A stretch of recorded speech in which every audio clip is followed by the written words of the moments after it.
Look, we're camping here, but we're going to make a sort of cake because we have access to a microwave. Now those ready-made cake mixes taste hideous. They're horrible if you make them in a microwave oven. They taste dreadful. But this is something I've discovered. It's very easy to make. All you use is some breadcrumbs, some almond and or hazelnut meal. You can use a can of apricots. This is South African apricots in just plain fruit juice, and some eggs, 2 or 3 eggs, a bit of powdered milk, and I'm going to put a little bit of just a touch of vegetable oil in this to give it a bit more fattiness. And that's all you put in it. The breadcrumbs are already cooked, aren't they? So that's why it works much better than an ordinary cake mix. You could use cherries and a bit of cocoa instead for more of a Black Forest type cake, and you could add a bit of cream once it's cooked, couldn't you? Or you could use prunes or chopped figs, but I'm using a bit of apricot halves, but I'll cut them into quarters. And you'll put the apricots chopped into the basin, then you'll add your nuts and some a bit of oil if you like, and some breadcrumbs. Then you'll just mix in some beaten eggs with a little bit of milk and stir it all up, and of course add enough breadcrumbs to make it solid, and then pat it down.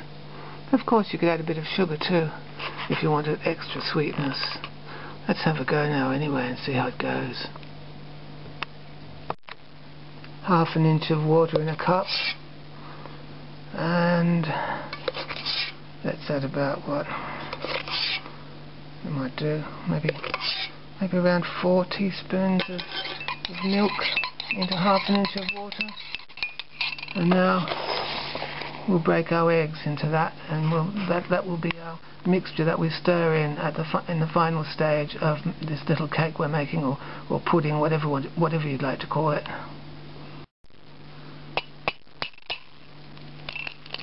One-handed. Aren't I clever? Aren't I clever? Just like my chef brother, really.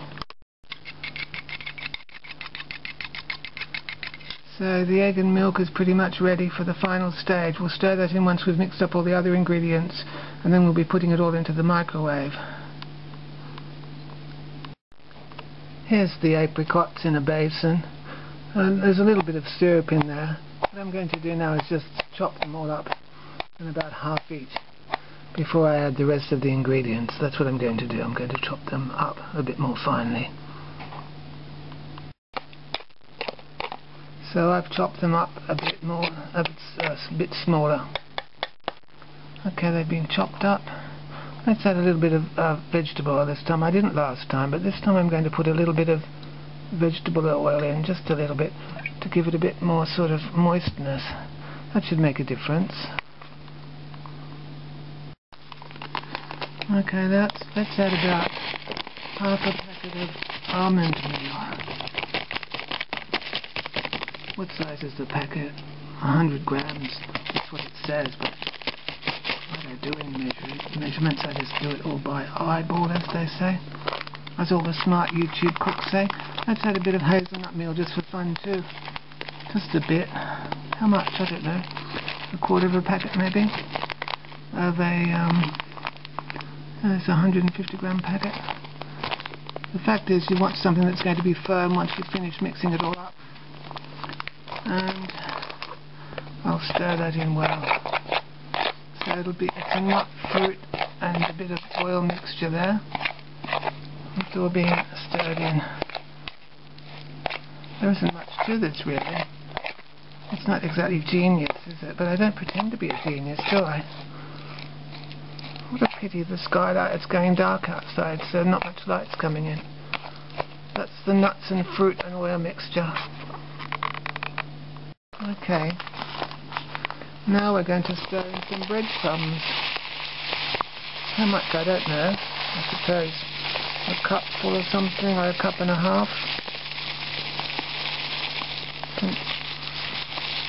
Quite a lot, anyway. That's what I'm doing. Let's see how it goes. Let's stir all that in.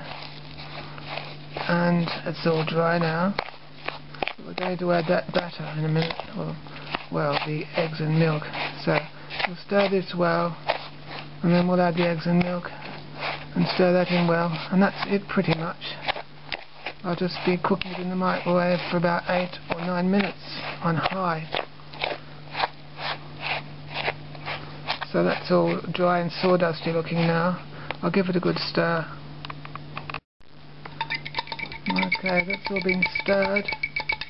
So now I just add the eggs and milk mixture. 2 or 3 eggs. I think I used 3 eggs last time, but you could probably get away with 2. You just want something to bind it all together. And I'll be stirring this up. Of course, if it's not dry enough, I can add a few more breadcrumbs.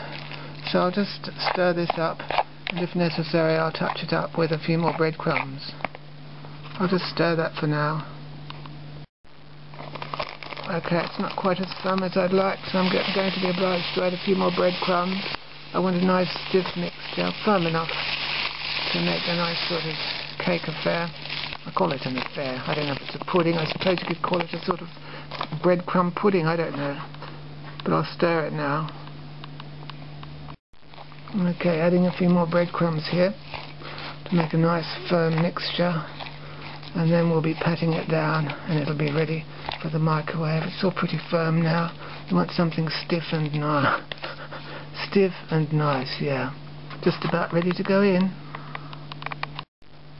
Okay, it's all stiff and nice now. I'm just doing a Wilma Flintstone with a bird's feet around the edge to just make it firm. So it's all firm now, and it's all ready to go into the microwave. I'll cook it for 4 minutes on high, then I'll stop for say 30 seconds, and then I'll do it another 4 minutes, and then I'll just let it cool, and then it will be done.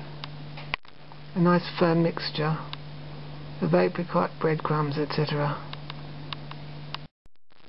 Okay, there it goes now in the microwave on high for about 4 minutes, stop, and then another 4 minutes and stop.